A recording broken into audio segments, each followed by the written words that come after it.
Hello, Eric. How are you? Glenn, it's great to be on. It's great to have you. Great to have you. Um, your book, what your family has gone through, is just the radically souped up version of what I think a lot of people feel they have gone through in their life. But man, they have tried to kill you guys. They have tried to put you in jail. They've tried to destroy you every single step of the way. Tell me about the motivation for putting that all down on paper. Yeah, Glenn, I think that's right. It went to Amazon #1 almost instantly, Under Siege, and it's been incredible. But I came up with you're right. I mean, I was a guy who didn't have any constitutional protections. I wasn't in government, so guess who they came after? They came after me. I was the most subpoenaed person in American history, all because I ran the Trump Organization, which was, effectively what my father spent his entire life doing. And they wanted to see us taken down. They wanted to see us destroyed. I mean, look what they did, right? Between two impeachments, they raided our home, they silenced us, they gag ordered us. There's more gag orders than I can possibly count. They took us off of Twitter, they took us off of Facebook, they took us off of Instagram. They made up the phony dossier that was paid for by Hillary Clinton. They made up Russiagate. Glenn, I was the guy who was getting the call from the FBI saying, Eric, I hear you have secret servers communicating with the Kremlin in the basement of Trump Tower. I mean, give me a break. They tried to take out our Supreme Court justices. I mean, they did everything. They weaponized the media. They weaponized the DOJ. They weaponized the FBI. They charged my father 91 times, 91 criminal counts. They fined the Trump Organization almost $600 million for not doing a damn thing wrong. And all of this stuff has been overturned. But they wanted to see us non-existent. They wanted to see our family broken. They wanted to see, my father in jail. They probably wanted to see me in jail. And then I said on Sean Hannity one night, Sean, they've done all of this to us. They put us under siege. I wouldn't be surprised if they tried to kill my father. And then you saw what happened at Butler, and then you saw what happened, 8 weeks later at Trump International in West Palm. You saw what just happened to Charlie. I mean, I published this book literally 3 days before Charlie Kirk's assassination. I mean, you want to talk about another time they tried to put our movement under siege. They've done it to you. They've done it to every single one of your listeners. They've debanked us. They've deplatformed us. And the story had to be told from a first-person perspective who effectively dealt with all of it. And the greatest part of the whole story is we won. We won, and we're saving the country right now. So Eric, how do you deal with? I just had a conversation with somebody I think is really, really smart. Doesn't agree with me politically, but very well educated, very smart, and a reasonable person. And he immediately brought up the weaponization of our government with the DOJ and James Comey. And I said, I'm sorry. Start laughing. I'm sorry. Blood is shooting out of my eyes right now. Hang on. The weaponization of our government with the DOJ and James Comey. And I had to explain to him that your dad didn't say you're fired if you don't go get him. Your father said, make a decision. Make a decision. Don't let the statute of limitations go out. And it went through a grand jury process. 2 out of the 3 charges were valid. And so you prosecute. That's different than what you guys. Can you compare James Comey and what's happening there to what was done with you guys? Well, I'll give you a little inside baseball. So I was the guy that got the call when they were raiding Mar-a-Lago, right? Obviously, I run all our commercial properties and our entire portfolio, everything in the Trump Organization. So I get a call from one of my team members. The FBI is here with a search warrant, and I go, "Excuse me, what do you mean? We have like the greatest relationship with all law enforcement. We love law enforcement." No, they're coming in. They have a search warrant to raid Mar-a-Lago right now, and I go, "You must be kidding me!" And I go, "Why?" Well, they're saying that the National Archives, asked the FBI to raid Mar-a-Lago. I go, "You mean like a glorified public library? You have 30 FBI agents there with machine guns because NARA." Asked for the raid.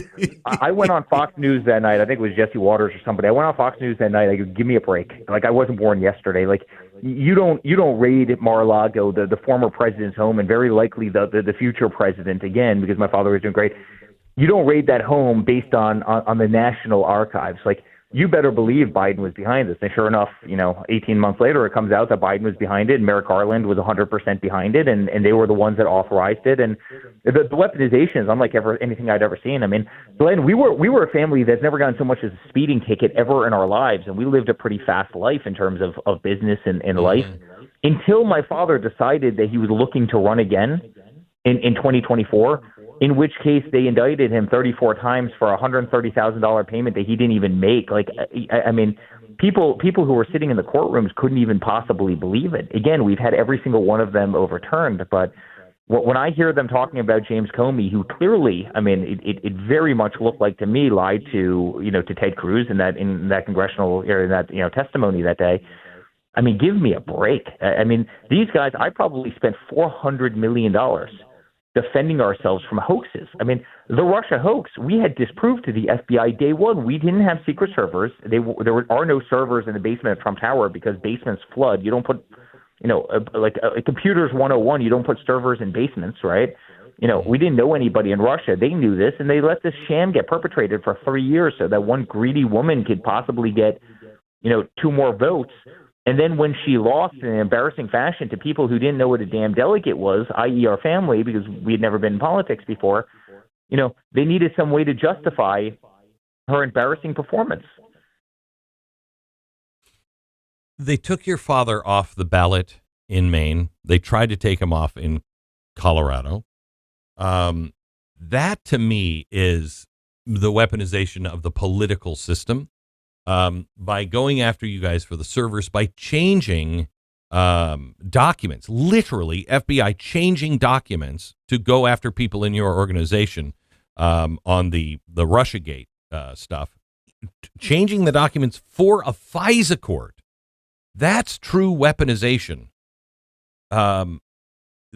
Is there a chance that the Comey thing is going to bleed into a larger prosecution? Because I've been watching this, Eric. I've been watching this from the beginning. I was watching this when I was not for your father being president in 2016, saying, "Wait a minute, this isn't right. What is this? Yeah. This isn't right." It is so clear that this now was. I mean, the evidence is all there that this was a plan from the beginning. That is, quite honestly, I believe, still going on. Is there a chance? I mean, do you know if the grand conspiracy thing is going to happen? Listen, I hope it does, right? I'm not in government, but it's the entire thesis of the book. I dealt with this more than anybody in the country for a 10-year period of time. They wanted us gone. I mean, Glenn, they were planting documents in Mar-a-Lago in my father's office. They were planting top secret folders on the carpet of my father's office. They admitted that to Judge Cannon, that they literally brought in top secret folders and they staged photo shoots, on my father's office floor. Right? The whole thing was contrived. The whole thing was a setup. The Russia thing was a scam. The dirty dossier that said that my father was doing horrible things, the most unthinkable things. It was a sham. The impeachment number 1 was a sham. The impeachment number 2 was a sham. To have 7 judges in Colorado just delete my father's name from a ballot was a sham. The fact that, again, a guy who worked very hard, has never crossed any line in his life, became the most subpoenaed person in American history, me, it was a sham. I mean, I didn't have a laptop from hell. I wasn't Hunter Biden. I wasn't doing illicit drugs. I wasn't, partaking in prostitution. I didn't have racy photos all over my, and I sure as hell wasn't doing illegal business deals all over the world with every shady country, as he very much seemed to be doing, and yet they came after us relentlessly. So do I think that criminality has to be paid for in some way? I do. And I find it so ironic when you see Chuck Schumer up there and Jake Tapper. I'm not sure if you saw him the other day. This is the weaponization of the government at its finest. Give me a break. I've taken more arrows than anybody could possibly take and still be standing. And my father, he's taken unlimited arrows, all in defense of this nation that we love. And it's it's true irony and it's true projection. I don't know. I mean, I am amazed at your family. I'm amazed at your father.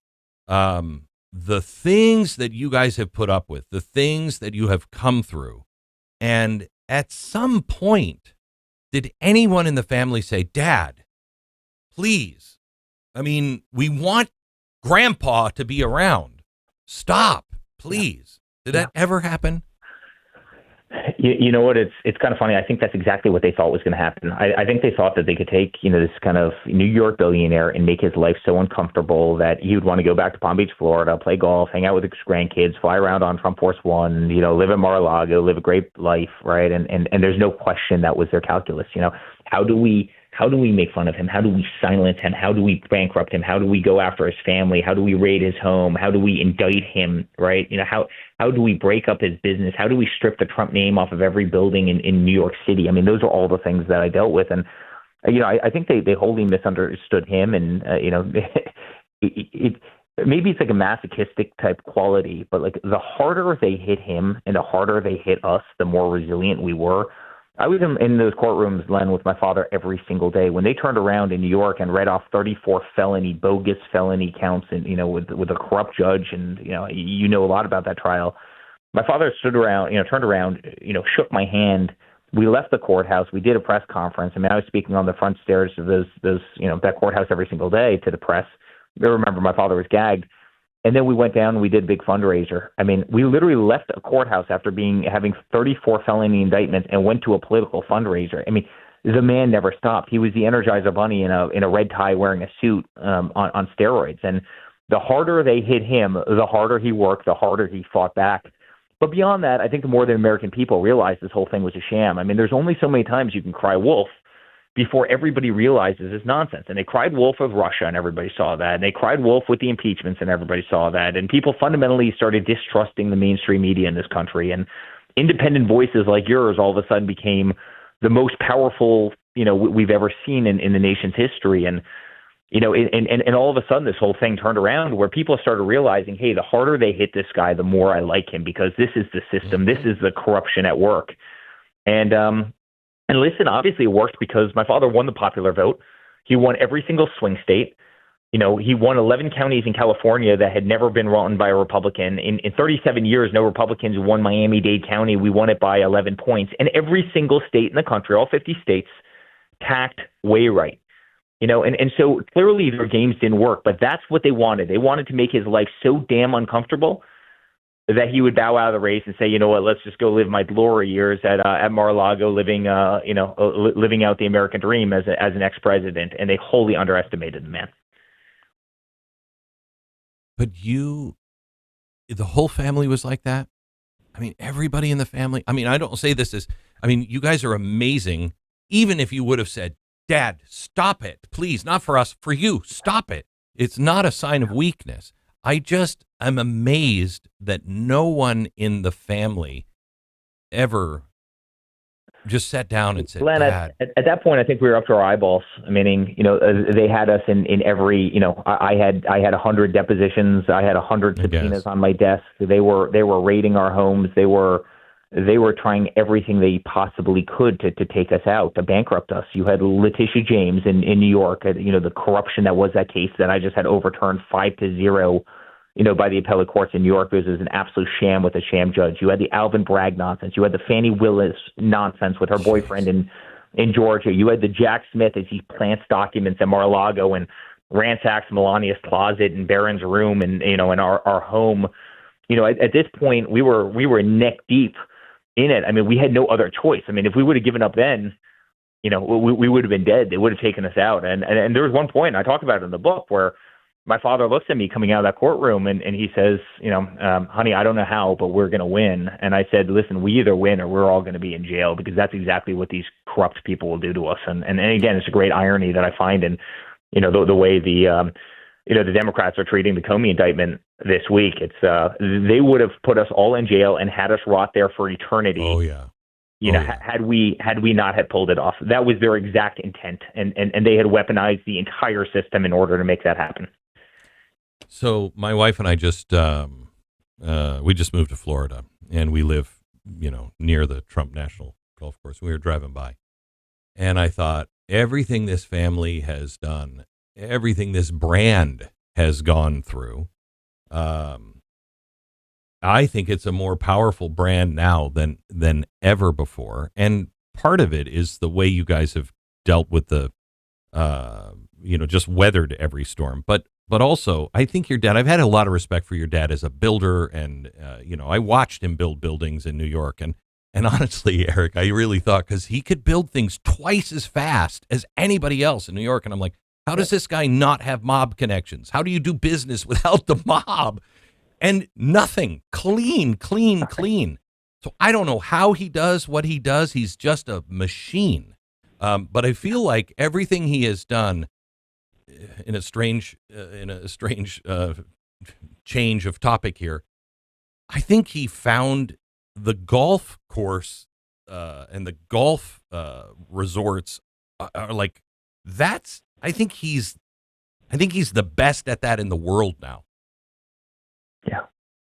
Well, thank you, by the way, and that's almost a great compliment to me, because I've done every single one of them with him, and I bought most of those properties and developed every single one around the world, and we're really good at it. And it's really funny when when he's talking about Gaza the other day, and he goes, the potential for this place, what I could make this place into would be so incredible. And then the Democrats come out, oh, ha ha, what do you know about building, right? It's like when AOC came after Elon Musk, oh, ha ha, Elon Musk, like the least qualified person to run the FAA. I'm sitting there saying, this guy is catching rockets with chopsticks. Like, you might not want to, belittle him. He's got, about 4,000 times the IQ of you, AOC, but, and they're trying to do the same thing to my father. I mean, there's no one that's a better builder, and I have his genetics. I mean, he'll tell you the two of us are like two peas in a pot with that. That's what I do. And by the way, Glenn, I got the library approved yesterday.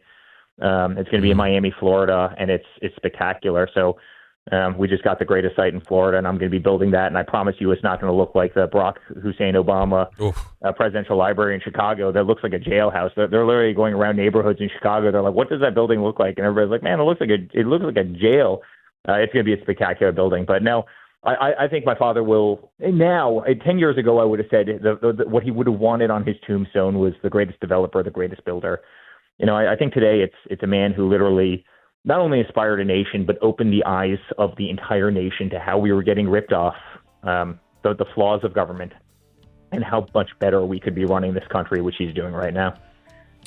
Well, I've never seen anything like it. When he said, "Hey, I'm going to be the greatest president," I thought, well, that's I'm a historian. I know history. That's a pretty high standard. I told him myself, I think you're in the Abraham Lincoln. You keep going.